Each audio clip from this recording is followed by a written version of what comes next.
Welcome to legal guide 360 your complete legal compass में आप सभी व्यूअर्स का एक बार फिर स्वागत है। जैसा कि लास्ट लेक्चर के अंदर हमने सेक्शन 66 तक कंप्लीट कर ली थी, उससे आगे की सेक्शन जो है 67 और 67A जो बहुत ज़्यादा इम्पोर्टेंट नहीं है, फिर भी एक सीरीज का पार्ट है, तो फिर भी हमें इनको पढ़ना ही है।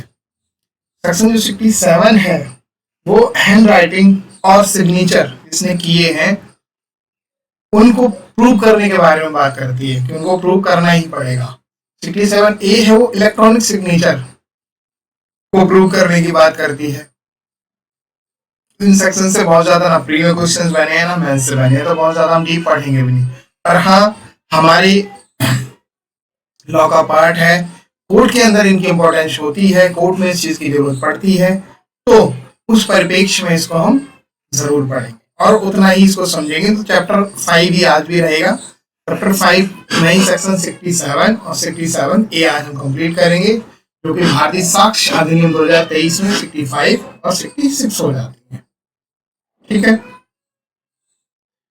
तो सबसे पहले समझते हैं सेक्शन 67 और भारतीय साक्ष्य अधिनियम की बात करें तो 65 की बात करती है प्रूफ।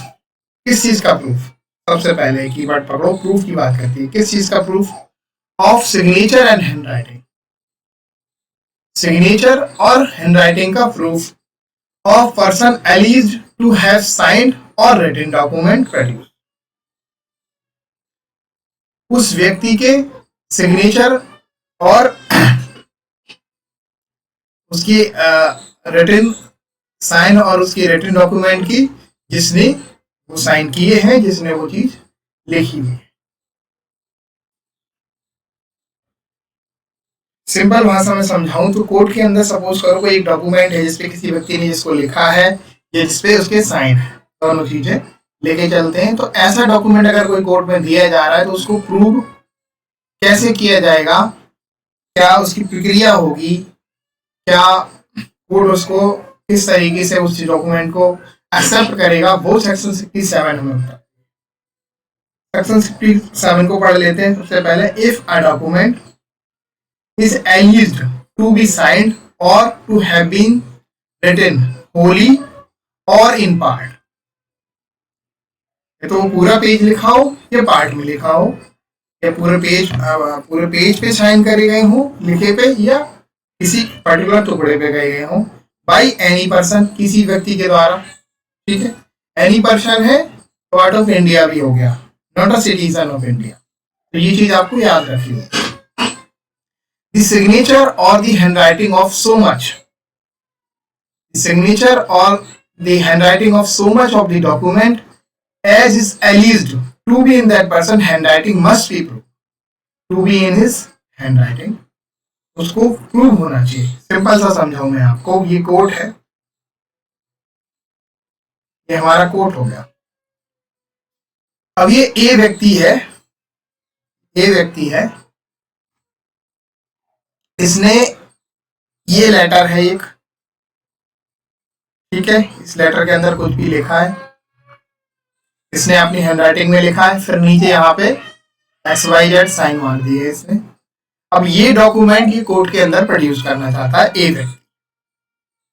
तो ये सेक्शन ये कहना चाहती है कि चाहे इस व्यक्ति ने इसको कंप्लीटली लिखा हो या थोड़ा सा लिखा हो या होली और इन पार्ट, इस डॉक्यूमेंट में को कोर्ट में देने से पहले इसको प्रूव करना होगा कि इस व्यक्ति की हैंडराइटिंग है, इस व्यक्ति के सिग्नेचर है। जिस भी व्यक्ति ने इसको लिखा है उसको प्रूव करना होगा। अब ये प्रूव कैसे होगा? तो आप जाओ ओपिनियन ऑफ एक्सपर्ट, जो टॉपिक मैंने आपको पढ़ाया था पहले, ओपिनियन ऑफ एक्सपर्ट वाला टॉपिक, आपको उसको देखना पड़ेगा। ये एक्चुअल में ये नहीं बता रहा है कि कैसे प्रूव करना है, ये बता रहा है कि उनको प्रूव होना ही चाहिए, मस्ट बी। जब वो प्रूव होंगी तभी कोर्ट एक्सेप्ट करेगा, ये उसकी बात बता रहा है। बाकी प्रूव कैसे करना है, प्रक्रिया क्या है, तो मैंने आपको बताया था कि किसी की हैंडराइटिंग, किसी के साइन कैसे प्रूव करते हैं। ओपिनियन ऑफ एक्सपर्ट वाला जो टॉपिक था मैंने बहुत अच्छे से उसको पढ़ाया था, आप रिकॉल भी कर पा रहे होंगे। जो टॉपिक था हमारा तो ये बात करता था opinion of third person when relevant. 45, 46, 47 ये सारी सेक्शंस मैंने ऑलरेडी आपको पढ़ा दी थी। तो अगर एक्चुअल में समझना अगर चाहते हो कि कैसे डॉक्यूमेंट को एक सिग्नेचर और हैंडराइटिंग कैसे प्रूव की जाती है, तो आपको मेरे प्रीवियस वीडियो देखने होंगे। अभी फिलहाल मैं ये बता देता हूँ, जो 46, 47, 45 जो ओपिनियंस जो एक्सपर्ट की बात करती थी, इसमें मैंने बताया था कि किसी ने किसी को लिखते हुए देखा हो, वो रेलिवेंट हो जाती है, इसकी बात है। किसी कोई एक्सपर्ट हो वो बता देगा कि किसकी हैंडराइटिंग है, किसके सिग्नेचर है। तो section 66 of Indian evidence act 1872, section 65 of भारतीय साक्ष्य अधिनियम 2023 के कंटेंट में कोई चेंज नहीं हुआ है। जो सेक्शन 67 थी वो सेक्शन 65, और इस सेक्शन का पूरा उद्देश्य जो है, एक कोर्ट प्रोसीडिंग्स के अंदर अगर आप कोई डॉक्यूमेंट आपने अपनी हैंडराइटिंग में लिखा हुआ दिया या सिग्नेचर दिया, उस टाइम पूरे पार्ट पे सिग्नेचर करे हो या थोड़े पर्टिकुलर टुकड़े पे करे हो, तो 3-4 पेज का हो तो आपने सिर्फ एक पेज पे करे हो, तो उतना जिस पेज पे करा है उसको प्रूव किया जाएगा। जितने भी पेजेस में आपने लिखा है, कंप्लीट पे किया हुआ है सिग्नेचर, तो कंप्लीट को प्रूव करना होगा। जितने भी पार्ट पे आपने वो चीज लिखी है और साइन करी है, उस व्यक्ति के द्वारा प्रूव कराई जाएगी जिसने उसे लिखा है या साइन किया। सेक्शन 67 वो ये कहती है कि ऐसा डॉक्यूमेंट मस्ट बी प्रूव्ड होना चाहिए। बस इतनी सी बात सेक्शन 67 कहती है। उसी के आगे का जो सेक्शन है 67A, उसने तो बता दिया हैंड राइटिंग सिग्नेचर, जो हम पेन से लिख देते हैं, किसी उसके ऊपर लिख देते हैं। इसने कहा किसी इलेक्ट्रॉनिक, अब हो सकता है कोर्ट के सामने कोई इलेक्ट्रॉनिक आए, डिजिटल कोई रिकॉर्ड आए, डॉक्यूमेंट आए, उस पे सिग्नेचर हो डिजिटली, आप क्या करेंगे? तो उसके लिए सेक्शन जो है 67A बताती है कि उसके लिए क्या होगा। उसके लिए इसने कहा कि except in the case of secure electronic signature, proof as to electronic signature, electronic signature के बारे में प्रूफ, ये बात करती है सेक्शन 67A। बात अगर करें भारतीय साक्ष्य अधिनियम 2023 की, तो उसमें ये सेक्शन 66 हो जाएगी। बाकी कंटेंट में इसके कुछ भी चेंज नहीं होगा। समझते हैं इसको? Accept in the case of a secure electronic signature. Secure electronic signature क्या होता है? एक सिंपल भाषा में समझे। पहली बात तो इसको कहीं डिफाइन नहीं करना है, आईटी एक्ट में भी डिफाइन नहीं किया। सिक्योर इलेक्ट्रॉनिक सिग्नेचर का मतलब सिंपल सा ये है कि जो सर्टिफिकेट के साथ दिया गया हो, वो हो गया सिक्योर इलेक्ट्रॉनिक सिग्नेचर। इसमें जो की होती है, पेयर कीज इस्तेमाल करी गई हो, वो हो गया सिक्योर इलेक्ट्रॉनिक सिग्नेचर। ये इसका बेसिक है, बस इतना ही आपको समझना है, इससे ज्यादा समझने की जरूरत ही नहीं है। तो ये कहता है कि except in the case of a secure electronic signature, तो सिक्योर इलेक्ट्रॉनिक सिग्नेचर की जो अवस्थाएं हैं उनको छोड़कर, उनकी सिवाय, इस चीज को छोड़कर, सिक्योर इलेक्ट्रॉनिक सिग्नेचर को छोड़ के, इफ द इलेक्ट्रॉनिक सिग्नेचर और एनी सब्सक्राइबर इज एलिज्ड, सब्सक्राइबर यहां पर यूज हुआ है, एनी सब्सक्राइबर, किसी भी सब्सक्राइबर ने उसे किया हो, टू हैव बीन अफिक्स्ड किया हो टू एन इलेक्ट्रॉनिक रिकॉर्ड में, the fact that such electronic signature is the electronic signature of the subscriber must be proved।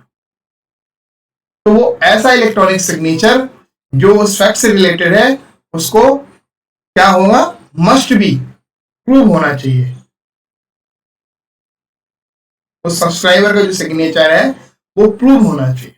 इसको भी समझते हैं इजीली। रिकॉर्ड हो गया।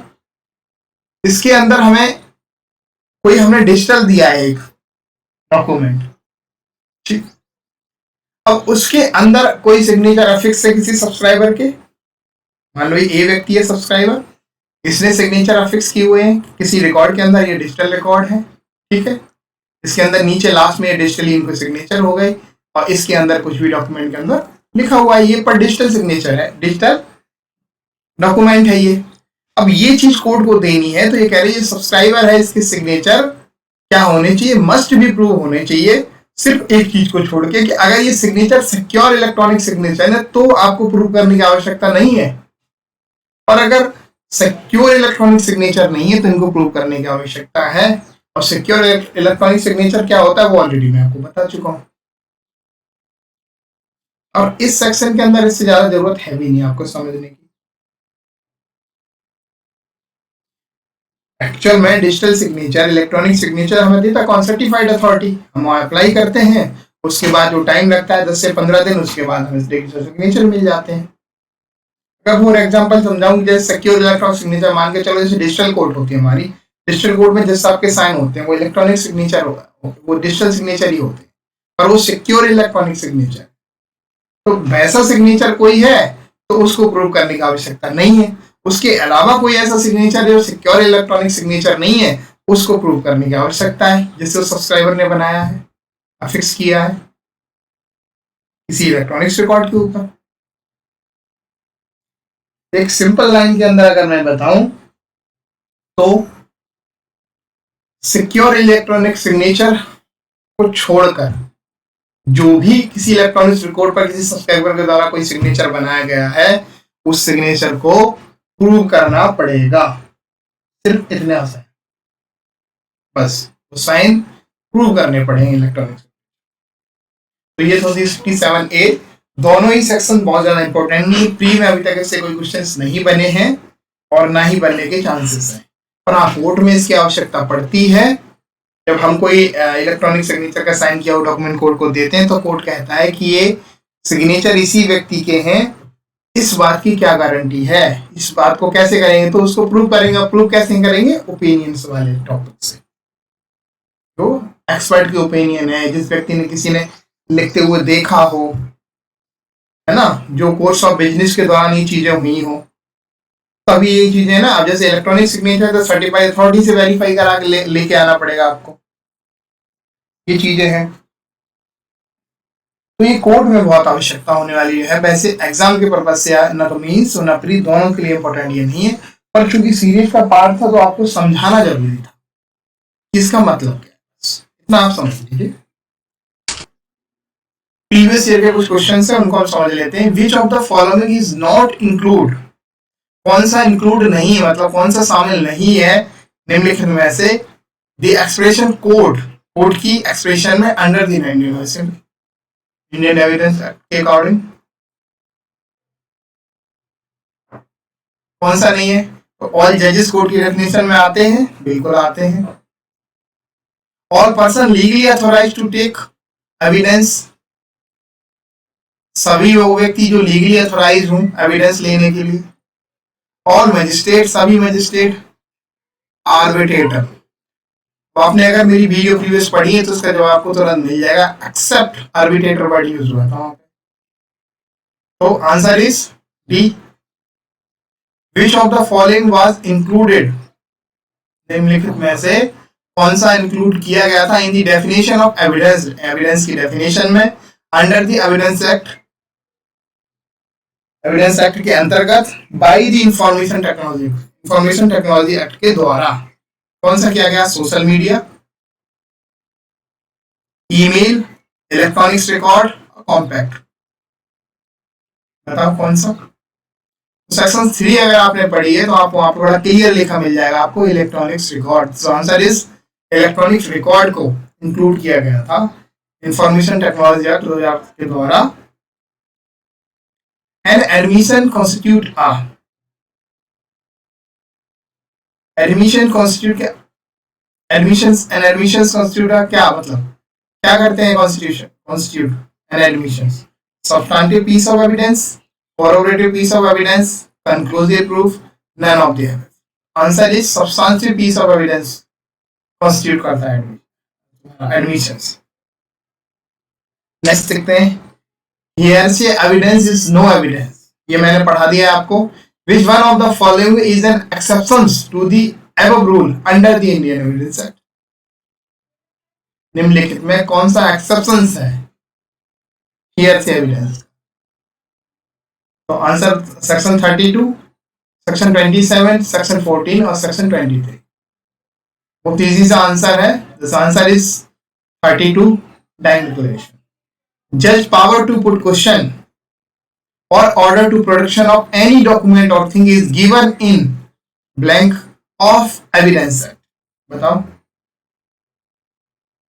जिसको पावर है क्वेश्चन पुट करने की, कौन सी सेक्शन के अकॉर्डिंग? या order to production of any document, किसी भी डॉक्यूमेंट को लाने के लिए, और think section 167, section 141, section 151, section 165. Answer is section 165.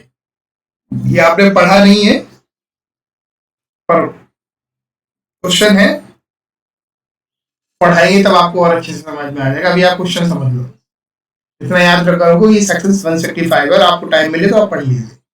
Confidential communication with home, मैं तो इसको पढ़ाऊंगा ही बाद में, पर अगर अभी आपको टाइम मिलता है तो आप पढ़ लीजिए. confidential communication with whom of the following is protected under India under Evidence Act? To magistrate. Confidential communication with whom of the following is protected under Evidence Act? कौन protected है बताओ? communication किसकी? confidential communication to magistrate, to police officer, to legal advisor, to revenue officer. Answer is C. ये भी मैंने नहीं पढ़ाया, section 129 से है ये आंसर, तो अभी मैं इसको पढ़ाऊंगा. Next question, the content of documents may only be proved by primary evidence. बताओ, कंटेंट ऑफ जो डॉक्यूमेंट है केवल वो प्रूव किए जा सकेंगे प्राइमरी एविडेंस से. बताओ, सेक्शन कौन सी है?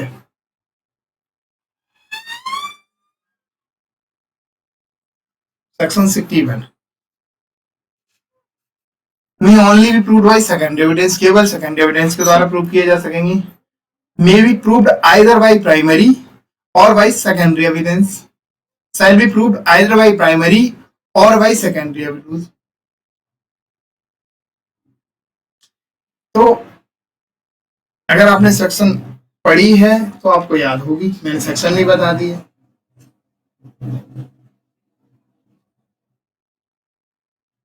अगर आपने सेक्शन याद है, थोड़ी सी भी है, मैंने कुछ दिन पहले आपको पढ़ाया हुआ है,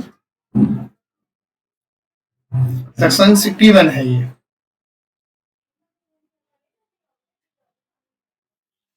चलो ऑप्शन दे देता हूं, ए और बी तो नहीं है, सी और डी में से है. ऐसे क्वेश्चन बहुत गलत होने की chance. The word use may, ना कि shall. Answer is C. May be proved either by primary or second. Shall be proved either by primary or by secondary evidence नहीं है. The following document are public document. Section 74 से है ये, अभी मैंने नहीं पढ़ाया, फिर भी क्वेश्चन समझ लीजिए. Document forming the fact or record of the act of the sovereign authority of official bodies and tribunals and of public officers. Legislative, judicial and executive of any part of India or of the Commonwealth or of a foreign country. Public record kept in any state of private document. Both A and B, only document maintained by legislative, judiciary and executive. Public document मैंने थोड़ा सा आपको एक झलक दिखाई थी जब इसकी मेरे को जरूरत पड़ी थी पढ़ाने के लिए, एक सेक्शन में इसका जिक्र आया था, उससे कुछ याद आ रहा हो तो आप कर लीजिए. इसके बहुत सारे दिए हुए थे कॉलम के, क्या क्या public document.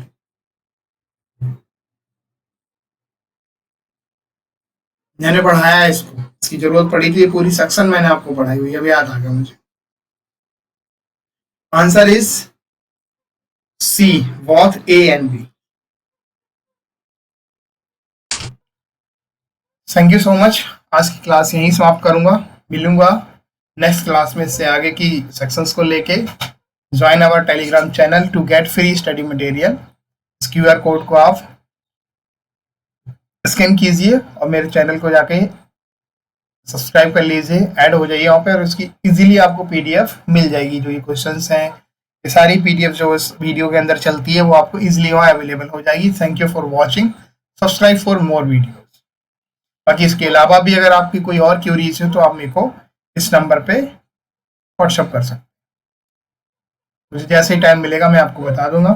Thank you so much. मिलेंगे कल फिर एक नए लेक्चर के साथ, तब तक के लिए धन्यवाद।